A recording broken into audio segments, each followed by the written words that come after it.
আসসালামু আলাইকুম। হাবিব ওয়াহিদ আপনাকে যুক্ত করা আছে, বলেন। হ্যালো, হ্যাঁ, বলেন। আমার কয়েকটা প্রশ্ন আছে। হ্যাঁ, বলেন। আপনি কি ইসলাম ধর্ম নিয়েই কথা বলেন নাকি অন্যান্য ধর্ম নিয়ে কথা বলেন? আমার বেশি ভালো লাগে ইসলাম ধর্ম নিয়ে কথা বলতে, কারণ ইসলাম সবচেয়ে জঙ্গি ধর্ম, তো এই জন্য ইসলাম ধর্মকে নিয়ে কথা বলতে বেশি ভালো লাগে। আপনি বাংলাদেশ আইবেন কোন সময়? কেন? না আইবেন, আমি জিজ্ঞাসা করছি আপনি আসবেন কি না। তাহলে কি হবে? তাহলে আপনার দরকার কি? বইনের সাথে বিয়ে দিবেন আমারে? আইলে কি হবে এটা তো আমি বলিনি, আসবেন কি না সেটা আমি নাকি বলছি। আপনার নাকি আপনার আম্মুর সাথে বিয়ে দিবেন আমারে? আমার বাপ ডাকবেন নাকি? বাপ বানাইতে চান আমারে? কার সাথে কি দিবেন আমারে বলেন।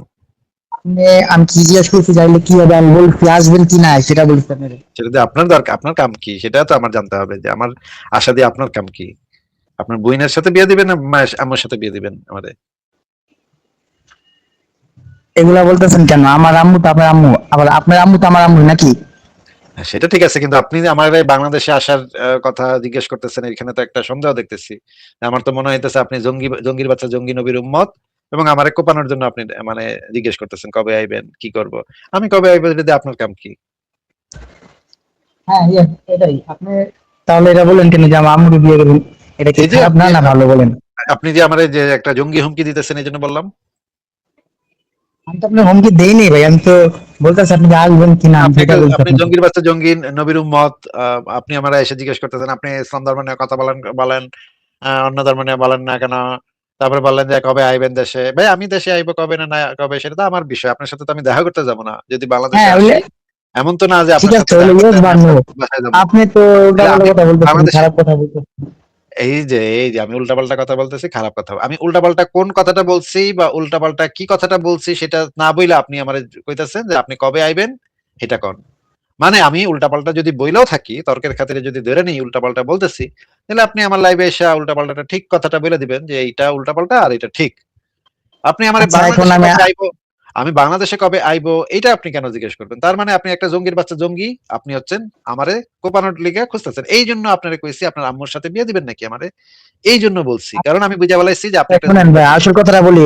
হ্যালো, আসল কথাটা কি, আপনার আম্মুর সাথে কি বিয়ে দিবেন না দিলে? আসল কথাটা হইলো আপনার এগুলা দিবেন না? এই তো আচ্ছা, যে এই লাইভ এগুলা করেন না, এগুলা শুনে মানুষ নাস্তিক হয়ে যেতেছে এটা। এগুলো করলে আপনি আমারে কোপাইবেন নাকি? না না, আমি কোন কেন? যে এই যে একটু বিচার আগে ন্যায় জিগাইলেন, করবো আমি কেন করবো? একটু আগে জিগাইলেন যে বাংলাদেশে আমু কবে, এটা তাহলে কেন জিগাইলেন? না হলে আপনার সামনে দেখতাম, মানে আপনি শুধু কেউ দেখতেন? আপনার পারেন না, আপনি তো মানে অন্যরকম এরকম। আচ্ছা, শুধু দেখতেন না, মানে খালি আপনার খায় এসেছে, আমাদের সাথে সামনাসামনি দেহ না, খায় এসেছে। দেখতাম এগুলো, আর যে মারামারি কাটাকাটি এটা তো আমার অপছন্দ করি এগুলো না। এগুলো করবেন না, আপনি খালি দেখবেন। বাংলাদেশে আইলে আপনি এয়ারপোর্টে আইসা আমার খালি দেখে যাবেন, এক নজর দেখার জন্য আপনার মনটা আচ্ছা আনসান। শোনেন, যদি বাংলাদেশ আইন, হ্যালো ভাই। আমার এই দেহনের লেগে আপনার মনটা আনসান আনসান করতেছে নাকি?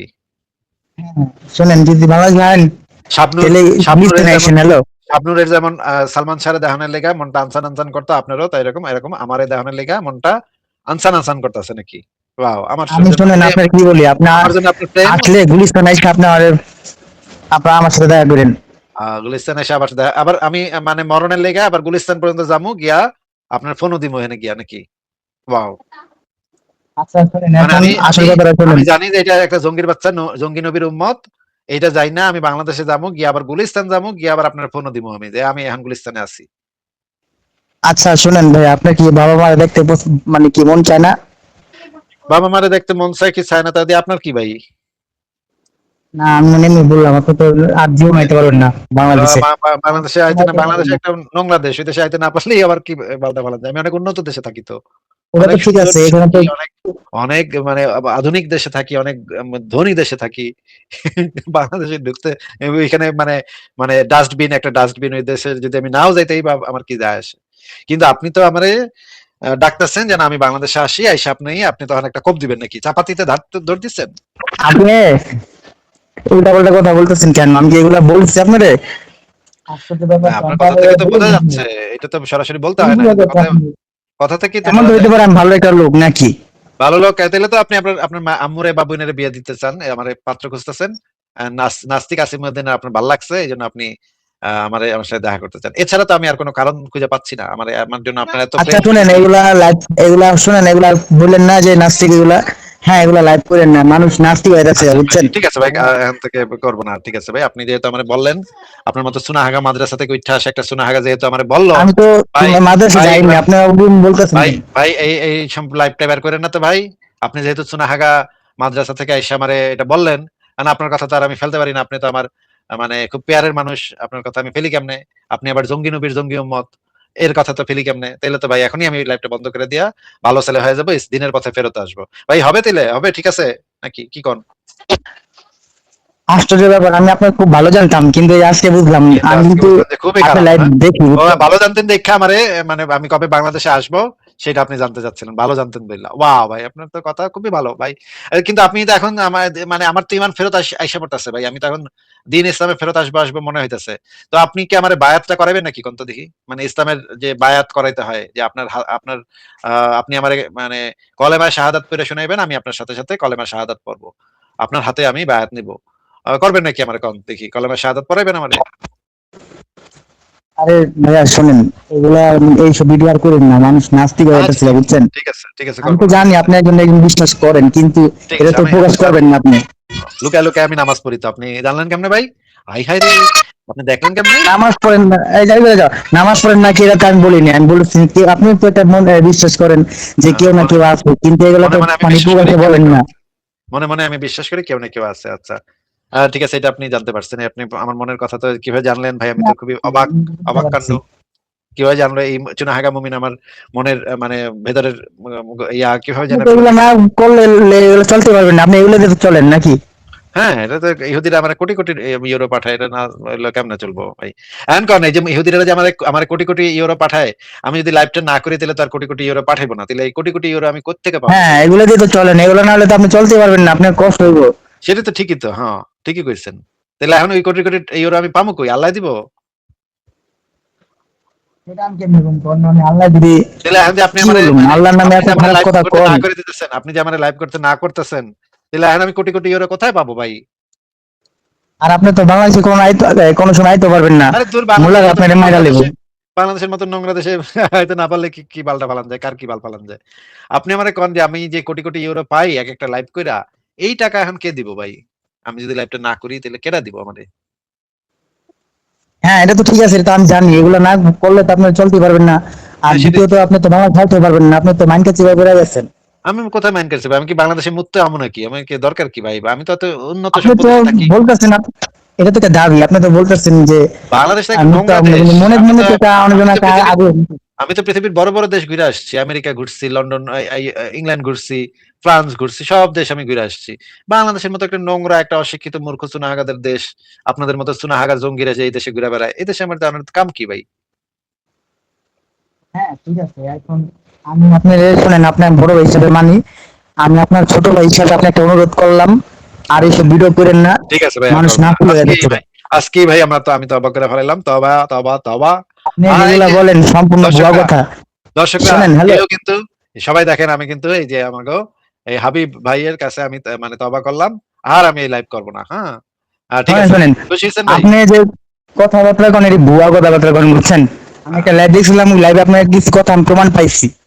আচ্ছা, সেইটা তাহলে ওই যদি যে কইতেন যে কোন কথাটা ভুয়া বলছি, সেই কথাটা কোন ওই যে হাদিসটা বললেন যে আচ্ছা সরটা যদি গাছ কেটে চেয়ার বানায়, কাজের ক্ষেত্রে কি রূপান্তরিত হবে নাকি সৃষ্টি, তখন আমি বুঝছি সোর্সটা আবার রূপান্তরিত করে কিভাবে, তখন আমি বুঝতে পারছি যে আপনি না কত এগুলো আপনার ভোগাস কথাবার্তা কোন। বিরাট বুদ্ধি তো ভাই আপনার মাথায় ভাই। ভাই রে ভাই, বুঝে ফেলাইছেন ভাই। কি এই ব্যাপার দেখছেন দর্শকরা, উনি কিন্তু বুঝে হ্যাঁ ফেলাইছেন। শোনেন, উনি তো বলতে পারেন, আমি হলে বলতাম যে ভাই গাছকে এটা চেয়ার বানাইলে মানুষের ক্ষেত্রে সম্ভব, সৃষ্টিকর্তার ক্ষেত্রে এটা আবার কিভাবে সম্ভব। ও, সৃষ্টিকর্তার উনি ক্ষেত্রে তো এটা সম্ভব না। বলতে পারলো না কিছু। সৃষ্টিকর্তা এটা পারবো না করতে নাকি? সৃষ্টিকর্তা সবই পারে সৃষ্টিকর্তা তো কিন্তু ইশারা দিলে হয়, এটা হয় কেমনি যে গাছকে এটা চেয়ার বানাইবো, এটা তো অসম্ভব কথা। সেটাই তো, সৃষ্টিকর্তার ক্ষেত্রে তো এটা অসম্ভব, কারণ সৃষ্টিকর্তা তো এটা পারবোই না, কারণ সৃষ্টিকর্তা তো পারবো না আমি সর্বশক্তিমান। সেটা বলি নাই, সৃষ্টিকর্তা যদি ইশারা দেয় এটা হয়ে যাবে অটোমেটিক, এমনি এমনি হয়ে যাবে। তো আপনি তো একটু আগে আচ্ছা যাই হোক, আপনি যে এত ইন্টেলিজেন্ট, আপনি যে এত বুদ্ধিমান, আপনি নিশ্চয়ই ইয়া খান, আকিজ কোম্পানির লবণ খান, তাই না ভাই? আপনার বাসায় নিশ্চয়ই আকিজ কোম্পানির লবণ খাওয়া হয় নাকি? ভাই আমি বুঝতে পারছি আপনি খুব মজা নিতেছেন, আনন্দ না, পেয়েছেন, ঠিক কি আছে। বলেন? কি বলেন ভাই? এটা কোনো কথা বললেন ভাই? আপনি কি কোন কোম্পানির লবণ খান? ওই যে আমার মনে হইতেছে আপনার কথা শুনে মনে হচ্ছে আকিস কোম্পানি যে আছে না, ওই যে আকিস বিড়ি বানায়। একে একে কোম্পানির লবণ খান। আপনি একটু দেখেন তো আপনার রান্নাঘরে ঢুইকা।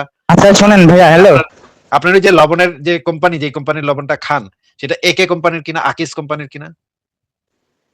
আপনি দাওয়াত রইল, গুলিস্তান আইবেন, আমার দোকান আছে বুঝছেন, লাইটের দোকান। কিসের দোকান? লাইট এলইডি লাইটের দোকান আছে। লাইটের দোকানদারি করেন আপনি? হ্যাঁ, আসবেন, দাওয়াত রইল আপনার। লাইটের দোকানদার, দেখেন লাইটের দোকানদার আমাকে, ওনার কিন্তু অনেক বুদ্ধি। উনি একজন গুলিস্তানের লাইটের, ওনার দোকান আছে, উনি একজন লাইটের দোকানদার। ওনার অনেক বুদ্ধি, মাথায় অনেক বুদ্ধি। উনি নাস্তিক আসিমউদ্দিন যে মিথ্যা কথা বলে, এটা উনি বুঝে ফেলাইছে। ওনার আইকিউ তো মনে হচ্ছে ৩,০০০-এর উপরে হবে। হ্যাঁ, ৩-৪ হাজার তো হবেই। উনি, ভাই আপনার কথা শুনে তো আমার খুবই ভালো লাগলো। আপনি অসম্ভব মেধাবী একজন মানুষ, ইন্টেলিজেন্ট। তো ঠিক আছে, আর কি কিছু বলবেন ভাই? না আর কিছু বললাম না, জাস্ট একটা কথাই বললাম, আপনি এই সব ভিডিও বন্ধ করেন ভাই, বুঝছেন, অন্য কিছু বললাম করেন। তো। আচ্ছা বললাম তো, কিন্তু অন্য কিছু আপনি কি আমার মানুষ আপনার চাইলে লাইটের দোকানে, নাস্তিক হয়ে যেতেছে ভাই, আপনার ভুল হইতেছে ভাই। হ্যাঁ তা তো ঠিক, আপনার আপনার লাইটের দোকানে আমার একটা চাকরি দিবেন ভাই? আপনার মানে মনে হইতেছে বাংলাদেশে আইসা আপনার লাইটের দোকানে একটা চাকরি লই, কি কোন? চাকরি আপনি তো পারবেন, আপনি তো ভালো মেধাবী, কিন্তু আপনি তো আইতে পারবেন না বাংলাদেশে, মূল্য আপনি মেধাবী। তবা টবা করে আইলাম, তবা টবা করে আইলাম। আপনি যদি আপনার লাইটের দোকানে একটা চাকরি দেন, তাহলে আমিও লাইট বেচলাম আপনার সাথে একসাথে বসে, দুইজন দুই ভাই মিলা একসাথে লাইট বেচলাম।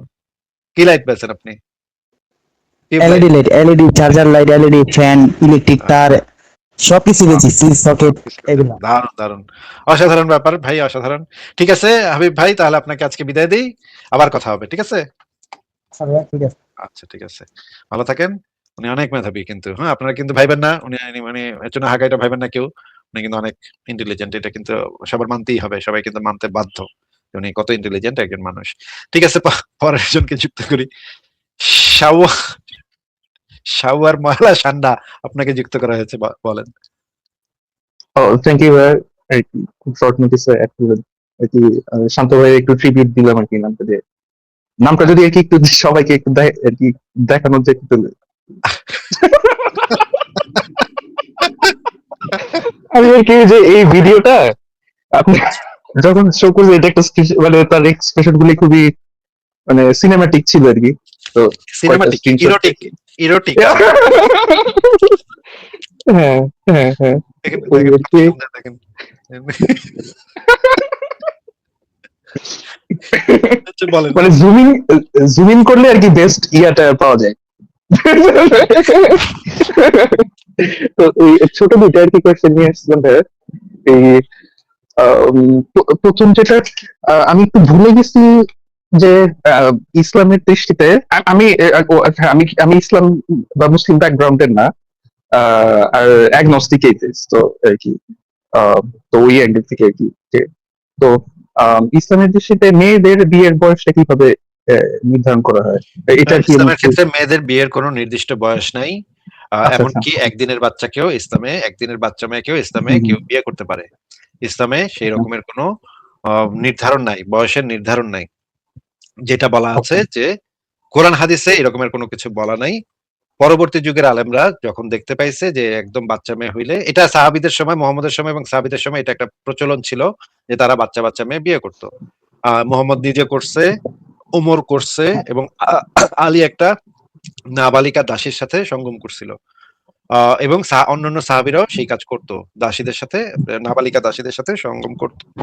এখন নাবালিকা দাসীদের সাথে যখন সঙ্গম করতো, এই জিনিসগুলো যখন পরবর্তী যুগের আইনে পরিণত হয়েছে, ফিকে পরিণত হয়েছে, তখন তারা দেখতে পাইছে যে এখানে সমাজে বেশ কিছু প্রবলেম দেখা দিতেছে এইটার কারণে, বাচ্চা মেয়ে যুক্ত হওয়া, বাচ্চা মেয়ে হওয়ার কারণে, বিয়ে হওয়ার কারণে।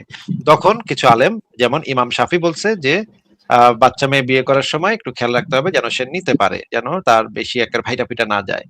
একের ভাইটা ফিটা হুম যদি একদম ছারখার হুম হয়ে হুম। যায় ওই জায়গাটা, হ্যাঁ তাইলে হ্যাঁ, তো আর এটা ঠিক করা সে যাবে না। আপনার, হ্যাঁ, তাইলে তো আর এই কি প্রবলেম। extract করে ফেলছি। তখন নিশ্চয়ই এরকমের কেস বহু আসতো যে ভাইটা ফিটা গেছে। এই কেস আসিফ ভাই, আসার, আপনারা কি আবার দাসী মাসি নিয়ে আলোচনা করতেছেন নাকি? না না দাসী নিয়ে আলোচনা করতেছি না ফরাজ ভাই।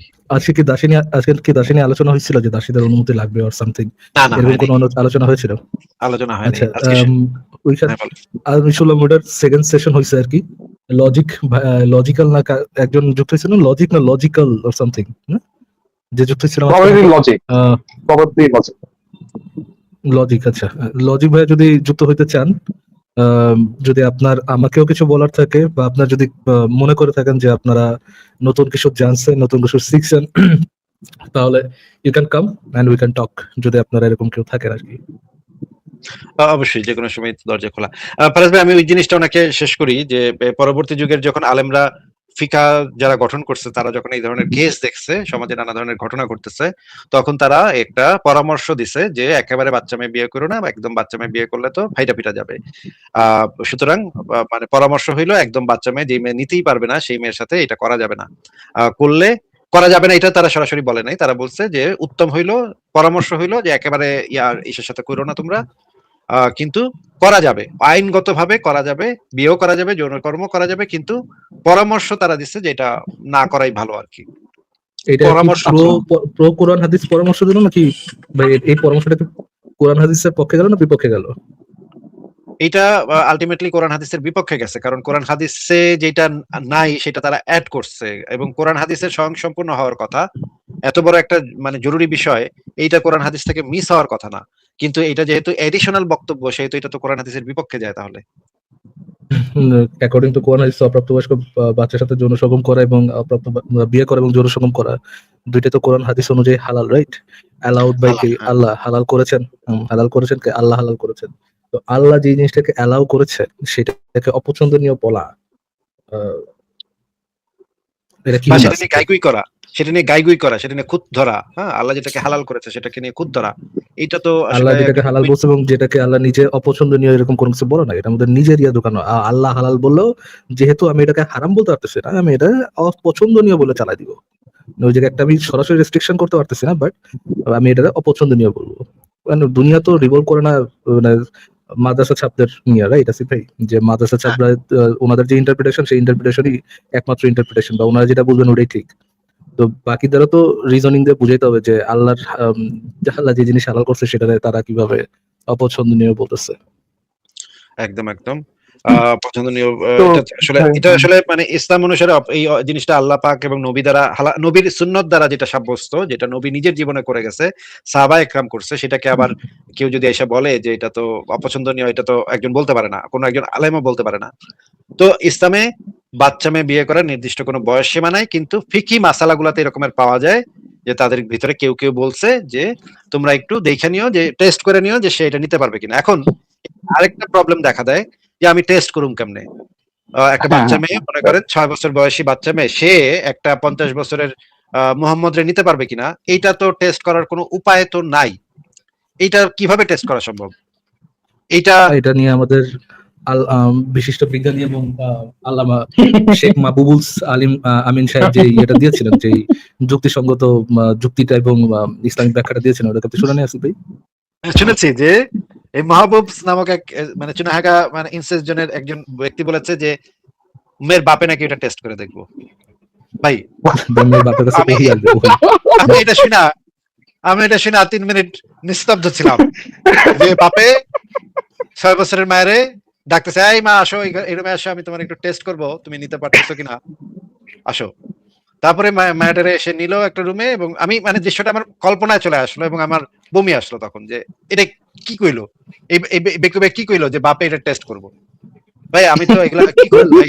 আমি যদি কাউকে বেনিফিট অফ ডাউট দেন, হয়তোবা সে মানে বুঝেন তো, মানে বুঝে মানে দেখে বুঝে যে অটিস্টিক চাইল্ড, এরকমটা হয়তো মিন করে নাই, মুখ থেকে এরকমটা বেরোয় আসছে, মানে ওর বাপে কোনো না কোনো ভাবে বুঝতে পারবে আর কি। এটা ছিল তার কনক্লুশন, যে ওনাদের বাপ মারা বুঝতো, তার আগের বাপ মারা বুঝতো, বাপ মা কোনো না কোনো ভাবে বুঝে হালাবে যে অপ্রাপ্তবয়স্ক বাচ্চা, ইভেন তো অপ্রাপ্তবয়স্ক, সে সেক্সের জন্য রেডি হয়ে গেছে, এটা তার বাপে বুঝে হালাবে। তো এরকম স্টুপিড কথা তো আমার খুব ইচ্ছা এই মাহবুব রে আমি আরেকবার যদি কথা হইতে দিলে, প্রথম কোশ্চেনটা যেটা আমি করতাম যে ভাই আমার একটু বুঝান তো, আপনি একবার কইলেন যে বাপে নাকি এটা টেস্ট করবো, এটা প্রসিডিউরটা আমার একটু বুঝায় কোন, যে কিভাবে বাপে নিজ বাপে আমরা জিজ্ঞেস করতাম MEN, এটার মানে কি? আচ্ছা, এটা তো খুবই আমার জন্য খুবই ইম্পর্টেন্ট একটা কোশ্চেন। আমি এখনো এটা মাথা চুলকায় গেছি, কিন্তু মাথার চুল উঠে যাচ্ছে, কিন্তু আমি এখনো বুঝে উঠতে পারতেছি না যে একটা একজন বাপ তার 6 বছরের মেয়ে এই 50 বছরের বুইড়ারে নিতে পারবে কিনা এইটা টেস্ট কিভাবে করবে এইটা তো ভাই আমার মাথায় এখনো খেলতেছে না। আমি দৃশ্যটা ওই পর্যন্ত যায় যে দরজা পর্যন্ত যায়, এরপরে আর আমি যেতে পারি না। এরপরে কি ঘটবে সেটুকু আর আমি কল্পনাতে আনতে পারি না। ওই মানে ইনসেস্ট জনের কেউ যদি এসে আমার এই জিনিসটা বুঝায় যাইতো একদিন যে এইভাবে টেস্টটা হবে, এইটা হচ্ছে প্রসিডিউর টেস্টের, তাহলে আমি খুশি হইতাম আরকি। তো ইয়া ভাই আমার যেটা বলার বললাম। হ্যাঁ, বলেন আপনি। ফারাজ ভাই বলেন। হ্যাঁ ভাইয়া, আচ্ছা, ফার্স্ট ভাই যদি কিছু বলতে, আর আমি আর কি না, মেনলি বলেন এই আপনি, বলেন আপনি। এই কথাটা জিজ্ঞেস করে দিলাম কারণ আমার মনে পড়তেছিল না যে এটা নিয়ে লাস্ট কবে শুনছি, বাট আর কি যা বললেন এগুলো শুনছি, তাই আমার মনে পড়ছে যে অ্যাকচুয়ালি কোনো এজ লিমিট ছিল কিনা বা কখন রেডি এরকম কোনো ইনস্ট্রাকশন। তো ছেলেদের ক্ষেত্রে কি, এইটা আমার আর কি মেইন কোশ্চেন ছিল ওইটার না, দিয়ে। ছেলে মেয়ে কারোর ক্ষেত্রেই নাই। মানে ও ছেলে, আচ্ছা, তবে ছেলেদের ক্ষেত্রে একটা রেস্ট্রিকশন আছে যে ছেলেদের ওই বাবা মা আর্থিকভাবে সঙ্গতিপূর্ণ হইতে হবে, সঙ্গতি থাকতে হবে, অথবা ওই ছেলের আর্থিক সামর্থ্য থাকতে হবে। মানে আহ, মানে ছেলে যদি খুব ছোট হয় তার আর্থিক সামর্থ্য তো তাহলে থাকবে না, কোনো প্রবলেম নাই। যদি আর্থিক সামর্থ্য থাকে, যদি ফ্যামিলির আর্থিক সামর্থ্য থাকে, ছোট হইলেও কোনো প্রবলেম নাই। মানে তখন, মানে আমি বলছি যে সে যে রেডি এটা কিভাবে ঠিক করবে? রেডি এটা দেখার তো কোনো স্কোপই নাই। বললাম না যে এটা রেডি মানে কি এখন রেডি আর না। কি মেয়ের ক্ষেত্রে এই যে আমাদের মাহবুব ভাই যে বলছে যে আহ মেয়েদের ক্ষেত্রে বাবা চেক করবে, এখন ছেলেদেরটাও কি বাবা চেক করবে? ছেলেদের ক্ষেত্রে তো এই ধরনের প্রবলেম ক্রিয়েট হয় না, এই জন্য এই ধরনের মাসালা তৈরিও হয় নাই। হ্যাঁ, বা যে কিন্তু ও মেয়েদের ক্ষেত্রে এগুলো প্রবলেম ক্রিয়েট হয়েছে দেখে মাসালাগুলো আসছে। যে টেস্ট এই যে টেস্ট করে দেখবে নিতে পারে কিনা, এগুলা কিন্তু কোরআন হাদিসে নাই। এগুলা কিন্তু ওকে, ওই যে যারা মুস্তাহিদ ইমাম তাদের মাসালা, তাদের মানে মানে প্রবলেম সলভের জন্য তারা যে ইয়া গুলা দিছে, সেগুলা সেই বক্তব্য দিছে, সেই বক্তব্য এগুলা। রাইট। এখন আমি আমার এক ফ্রেন্ডের কাছ থেকে যেটা আর কি অনেক আগে শুনছি, তো এখন মানে অনেক আগে শুনছি, তখন হয়তো আমরা কলেজে পড়ি আমরা। তো এখন কলেজ পড়ুয়া আমি একটা আহ, মানে বাংলাদেশে একটা মিশনারি স্কুলে পড়াশোনা করছি। আমার ফ্রেন্ডও মিশনারি স্কুলে পড়াশোনা করছে, ও মুসলিম ব্যাকগ্রাউন্ড বা মুসলিম আর কি বিলিভার। তো আম, তো এটাও আমার আজকের একটা আর কি জিজ্ঞাসা, একটু পরে করতেছি, কিন্তু ও যেটা আমাকে বলছে যে ছেলেরা কখন রেডি, আউট অফ নো মানে ওর কেন মনে হয়েছে এটা বলতে হবে, আরো নয় আমার কনটেক্সটটা কি খেয়াল নেই, কিন্তু সে বলছে কি যে ছেলেদের যখন বোনার হয় তখন থেকে সে ready। এটা মানে যেই বয়সেই হোক তখন থেকে সে ready। আমি এটা হচ্ছে এখন হ্যাঁ, এটা হচ্ছে প্রাপ্তবয়স্ক হওয়ার ক্ষেত্রে রেডি। যেমন প্রাপ্তবয়স্ক, right, যেমন সম্পত্তির ভাগ বা যুদ্ধে যাওয়া। হুম, কিন্তু ইসলামে বিয়ের সাথে প্রাপ্তবয়স্ক হওয়ার কোনো সম্পর্ক নেই। right, okay, হ্যাঁ, বাট মানে এখন ধরেন, তাহলে আমি আমার এই নেক্সট ইয়াতে কোয়েশ্চেনটাই চাই, যে এরকম ধরেন যে যাদের সাথে ছোটবেলা থেকে বড় হয়েছি ধর্মের ছোঁয়া ছাড়া, মানে ধর্মটা তেমন একটা ফ্যাক্টর ছিল না, বাট আর কি আস্তে আস্তে বড় হইতে হইতে যখন এই যে এইসব ডিসগাস্টিং চিন্তা ভাবনা তারা শেয়ার করে এবং মানে এইরকম কুযুক্তি দিতে থাকে এবং ধর্মের দোহাই দিয়ে মানে যখন এই সম্পর্কগুলো নষ্ট হয়, তো এই ক্ষেত্রে কি করার আছে? আহ, কি বলবো ভাই, আমার তো এই বিষয়ে কিছু বলার নেই। সম্পর্ক নষ্ট হলে তাদের সাথে সম্পর্ক না রাখাই মনে হয় না ভালো। না, নষ্ট হয় বলতে আর কি ধরেন যে এইভাবে দেখি যে যদিও আমি মানে বাংলাদেশে নাই, বাট আর কি ওভার টাইম মাঝে মধ্যে মনে পড়ে তাহলে যে এগুলা থেকে আমার দূরে থাকাই ভালো ভাই, এগুলা থেকে দূরে থাকাই ভালো ভাই, এগুলা খুব খারাপ। এগুলা মানে আমি তো অতিষ্ঠ এগুলার, এই সমস্ত বাংলাদেশের এই সমস্ত এদেরকে নিয়ে খুব বিরক্তিকর। ফারাজ ভাই, আমি কি একটু ঘুরে আসবো, আপনি কি আছেন? আচ্ছা, ফারাজ ভাই আসুক, আসলে আমি একটু ঘুরতে যাব। তাহলে ইয়া ভাই, হ্যাঁ, সান্ডা ভাই, আপনাকে কি তাহলে বিদায় দিব আজকে? হ্যাঁ শিওর, থ্যাংক ইউ। ঠিক আছে ভাই, ভালো থাকেন। আপনাকে বিদায় দিই আজকে, আবার কথা হবে।